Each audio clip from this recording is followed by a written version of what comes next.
Stage 4 మోకాళ్ల అరుగుదలకి నొప్పి లేకుండా కీళ్ల మార్పిడి ఆపరేషన్ చేయబడును. Doctor Ramesh Gajula, endoscopic spine ortho surgeon and pain physician, Panacea spine pain ortho and sleep centre, Uppal, Hyderabad. నా పేరు అనిల్ కుమార్. మాది చిన్నపల్లి గ్రామం, గద్వాల్ మండలం. అయితే మేము వరి నాట్లు వేసి దాదాపుగా 20 నుంచి 20 రోజులు అవుతుంది. వీడియో కూడా తనకి చాలా ఇబ్బందిగా ఉంది. రైతు వాళ్ళు చాలా ఇబ్బంది పడుతున్నారు. మా ఊరు ఒకటి చాలా గ్రామాలు గద్వాల చుట్టుపక్కల దూరాల కుడి కాల కింద వచ్చేళ్ళు ఇప్పుడే ప్రారంభం అయ్యాయి. చాలామంది నాట్లు వేసి కూడా 30 డేస్ అవుతుంది. ఇప్పటికు వీడియో కొడతారు అనేది చాలా ఏర్పడింది. ఈ కాంగ్రెస్ ప్రభుత్వం ఎందుకు స్టాక్ తీసుకురావడం లేదు. వీడియో కొడితే చాలా ఇబ్బంది పడుతున్నాం రైతు. వీడియో లేక గంటల తరబడి వెయిట్ చేస్తాం. అదే కేసీఆర్ ప్రభుత్వం ఉన్నప్పుడు మనకి ఏరియా సమస్య కానీ 20 వచ్చిన ఇట్లా డిఏపీ రకరకాలుగా ఉంటాయి. ఇవన్నీ ఇబ్బంది లేకుండా కానీ మనకు వచ్చేది ఇక్కడ సబ్సిడీలో ఉండి ఏరియా కూడా ఇస్తాం. బయటికి వెళ్తేనేమి వాళ్ళు ఏరియా ఇవ్వడం లేదు. బయట కనీసం 20 రూపాయలు ఎక్కువ ఉన్నా కూడా మీరు తీసుకుంటాం. బయట బయటికి వెళ్ళినా కూడా స్టాక్ ఎక్కడ దొరకలేదు. రైతులు చాలా ఇబ్బంది పడుతుంది. గంటల తర్వాత వెయిట్ చేసుకుంటాం. దాదాపు ఒక వారం అయితే తిరగడం బట్టి ఇప్పుడు స్టాక్ వచ్చింది. అయితే ఈరోజు కూడా మాకు ఎకరకు ఒక సంచి చేస్తాం. దాదాపుగా 10 ఎకరాలు ఉంటే కూడా 5 సంచుల వరకు లాక్కుంటాం. మళ్ళీ రేపు వచ్చేసరికి ఇదే అయిపోతుంది. ఈ విధంగా చాలా ఇబ్బంది పడుతుంది రైతులు. దయచేసి కాంగ్రెస్ ప్రభుత్వం నేను ఒకటి కోరుతున్నాను, రైతులకు ఎలాంటి ఇబ్బంది లేకుండా చూడగలని నేను కోరుకుంటున్నాను. మా జోగులాంబ గద్వాల జిల్లా చిన్నపల్లి గ్రామం. మాకు ఇక్కడ సబ్సిడీ యూరియా అని గవర్నమెంట్ తెలంగాణ ప్రభుత్వం ఇక్కడ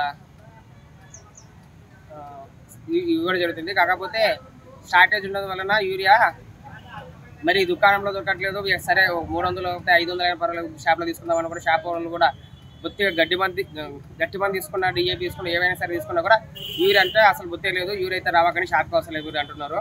సరే ఇక్కడ సొసైటీలో ఉంది కదా అని సొసైటీ కాడికి వస్తే బొత్తిగా వాళ్ళు కూడా సార్ వాళ్ళు ఏమంటున్నారంటే అధికారులు ఎకరాకి ఒకటే బ్యాగు, మీరు ఎన్ని ఎకరాలు వేసుకున్నా పర్లేదు, మాకు సంబంధం లేదు. ఎన్ని ఎకరాలు ఉన్నా నేను 20 ఎకరాలు కౌలు చేస్తున్నా. 20 ఎకరాలు అంటే ఒక ఎకరాకి ఒక బుక్ ఇచ్చినా కూడా 20 ఎకరాలు ఎట్లా కవర్ చేసుకో ఒక రోజులో. కాకపోతే 20 ఎకరాలు కూడా వాళ్ళు 5 సంచులు మాత్రం ఇస్తామంటున్నారు. ఏం చేసుకోవాలి మేము?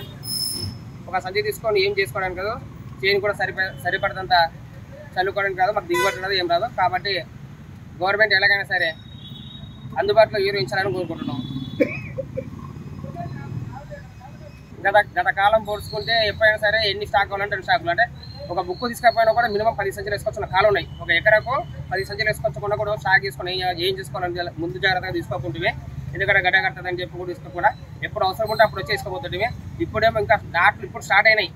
ఇప్పటి నుంచి గత 2 నెలల వరకు కంటిన్యూగా డోసులు వేసేది ఉంటుంది. First dose, second dose, third dose అని వేసేది ఉంటుంది. ఇప్పుడు స్టార్టింగ్లో ఈ కొరత వస్తే, యూరియా కొరత వస్తే రైతులు చాలా ఇబ్బంది పడాల్సి వస్తుంది. కాకపోతే గత 10 సంవత్సరాల నుంచి కూడా ఇలాంటి ఇబ్బందులు ఎప్పుడు ఎదుర్కోలేదు. నాకు ఇటువంటి అవసరం కూడా రాలేదు. ఇప్పుడు చూడు, పొద్దున టిఫిన్ చేయకుండా పొద్దున 8 గంటలకు వచ్చి లైన్లో నిలబడినాం. లైన్లో వచ్చి నిలబడిన తర్వాత కూడా ఇప్పటికీ లైన్ ఇంకా ముందర పోవట్లేదు. ఇప్పుడు వెళ్ళి మేము తీసుకుపోయే తలకు ఏ టైం కావాలి, మాకు పని పార్టీస్ పెట్టుకొని ఇక్కడ ఉండాల్సి వస్తుంది. కాబట్టి ఎలాగైనా సరే వ్యవసాయ అధికారులు కానీ, కలెక్టర్ కానీ, మన సీఎం ముఖ్యమంత్రి సార్ కానీ ఎవరైనా సరే యూరియా కొరత లేనట్ల, యూరియా ఉంటేనే పంటలు దిగుబడి వస్తుంది. సరే డిఏపీ 20, 0, 13 అలాంటివి వేస్తే ఆ రేటు మన రైతులు పెట్టుకోలేరు, ఆ పంట దిగుబడి రాదు. మనకి ఖచ్చితంగా ఉరిమడికి కావాల్సింది యూరియా కొరత లేనట్ల ఎలాగైనా సరే పై అధికారులు కానీ, సీఎం సార్ కానీ ఎవరైనా సరే కానీ జోగులాంబ గద్వాల రైతులందరికీ అందుబాటులో యూరియా ఉంచాలని కోరుకుంటున్నాం. నమస్కారం, నా పేరు సక్రియ నాయక్. నేను ఇక్కడ జోగులాంబ గద్వాల జిల్లాలో వ్యవసాయ అధికారిగా పనిచేస్తున్నాను. సో జోగులాంబ జిల్లాలో దాదాపు 4,50,000 ఎకరాలు సాగు విస్తీర్ణం ఉంది.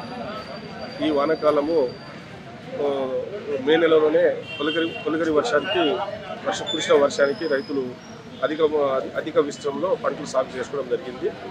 అదే ప్రతి సంవత్సరంలో జూన్ చివరి వారంలో విత్తనాలు వేసేవాళ్ళు, కానీ ఈసారి వర్షాలు తొందర పడడం వల్ల మే చివరి వారంలోనే వివిధ రకాల పంటలు సాగు చేసుకోవడం జరిగింది. ముఖ్యంగా పత్తి, మొక్కజొన్న, తర్వాత వరి తదితర పంటలను సాగు చేసుకోవడం జరిగింది. అయితే జోగులాంబ జిల్లాలో ఈ ఎరువుల వాడకం అనేది కూడా చాలా ప్రాముఖ్యం ఉంది ఇక్కడ. సో ఈ సందర్భంగా మనకు ప్రతి సంవత్సరంలో జోగులాంబ జిల్లాలో 16,000 మెట్రిక్ టన్నులు యూరియా అలాట్మెంట్ చేయడం జరిగింది. మేము ఈ వానాకాలంలో 30,000 మెట్రిక్ టన్నులు అవసరం ఉందని చెప్పి అంచనా వేసినాము. సో ఇప్పటి వరకు మనకు 16,000 మెట్రిక్ టన్నులు మనకు ఇక్కడ కేటాయించడం జరిగింది. సో జూలై చివరి వారం వరకు దాదాపు 12,500 మెట్రిక్ టన్నులు యూరియా ఈ వివిధ రైతులు తీసుకోవడం జరిగింది. ముఖ్యంగా యూరియాని ఇక్కడ సహకార సంఘాలు, రైతు ఆగ్ర సేవా కేంద్రాలు మరియు ప్రైవేట్ డీలర్ల ద్వారా సరఫరా చేయడం జరుగుతుంది. సో మన జోగులాంబ జిల్లాలో ఇప్పటి వరకు ఎలాంటి యూరియాకి సంబంధించిన కొరతలు అయితే లేదు ఇప్పుడు. సో ఈ మధ్యనే కొద్దిగా వర్షాలు బాగా కూడడం వల్ల రైతులు అంటే కాంప్లెక్స్ ఎరువులతో పాటు యూరియాను కూడా కలిపి వాడే అలవాటు ఉంది కాబట్టి మరి యూరియా కోసం రైతులు ఇక్కడ సొసైటీ దగ్గర రావడం జరిగింది. సో ఈ సహకార సంఘాల్లో కానీ ఏఆర్ఎస్ఓ సంఘాల్లో కానీ మనకు కావలసిన ఎరువులు మన మార్కెట్ ద్వారా సప్లై చేస్తున్నాము. సో ఇప్పుడు కూడా ఏ మండలంలో కూడా కొరత రాకుండా, యూరియాకి సంబంధించిన కొరత రాకుండా మేము జిల్లా కలెక్టర్ గారి ఆదేశాల ప్రకారము మండలాల వారీగా వ్యవసాయ అధికారుల పర్యవేక్షణలో మరి యూరియాను సకాలంలో అందరి రైతులకు అందే విధంగా మేము చర్యలు తీసుకొని సొసైటీలకు ద్వారా సప్లై చేసి రైతులకు ఎలాంటి ఇబ్బంది లేకుండా చూసుకుంటామని చెప్పేసి తెలియజేస్తాం. ఇండియా పాకిస్తాన్ తాజా అప్డేట్స్ కోసం డౌన్లోడ్ చేసుకోండి RTV లైవ్ యాప్.